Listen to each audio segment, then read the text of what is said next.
આવતીકાલે સ્થાનિક સ્વરાજ્યની ચૂંટણીને લઈને મતગણતરી છે. સુરતના મજુરા ગેટ વિસ્તારમાં આવેલ ગાંધી એન્જિનિયરિંગ કોલેજ ખાતે મતગણતરી હાથ ધરાવવાની છે. ત્યારે જિલ્લા કલેક્ટરે આજે મતગણતરીને લઈ સમીક્ષા કરી હતી.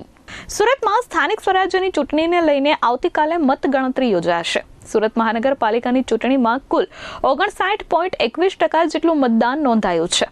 આવતીકાલે સવારથી Majura gate Gandhi engineering college ખાતે મતગણતરી હાથ ધરવામાં આવશે. કુલ 10 રિટર્નિંગ ઓફિસરની દેખરેખ હેઠળ આ મતગણતરીની પ્રક્રિયા પૂર્ણ કરવામાં આવશે.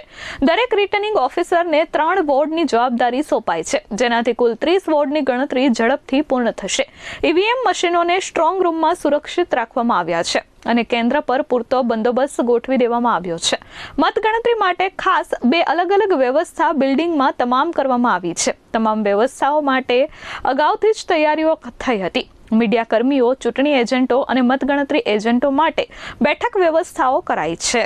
ગઈકાલે સુરત મહાનગરપાલિકા અને જિલ્લા પંચાયત, તાલુકા પંચાયતની જે ચૂંટણી યોજાઈ હતી એની મતોની મતગણતરી આવતીકાલે સુરત મહાનગરપાલિકાની મતગણતરી SS Gandhi college engineering college ખાતે આવતીકાલે યોજનાર છે. આની જે બધી જ વ્યવસ્થાઓ છે કે ગઈકાલે જ્યારે ઓલ્ડ ઈવીએમ આપણા આવ્યા એમને આપણે અહીંયા કાઉન્ટિંગ સેન્ટરમાં અને જે સ્ટ્રોંગ રૂમ છે એમાં આપણે મુકાઈ દીધું છે અને પૂરતું બંદોબસ્ત પણ અહીંયા મૂકી દીધું છે. એની જે બીજી વ્યવસ્થાઓ છે, ગરમીને જોઈને જે પીવાના પાણીની વ્યવસ્થાઓ છે, AC, કુલર કે જ્યાં પંખાની વ્યવસ્થા કરવાની છે એ બધી વ્યવસ્થાઓ અને બાકી બીજી આનુષંગિક વ્યવસ્થાઓ જે છે, સ્ટાફની તાલીમથી લઈને બધી વ્યવસ્થાઓ કરી લીધું છે.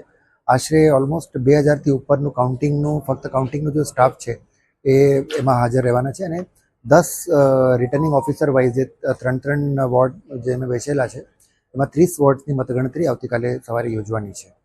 Bureau report S24 news, Surat.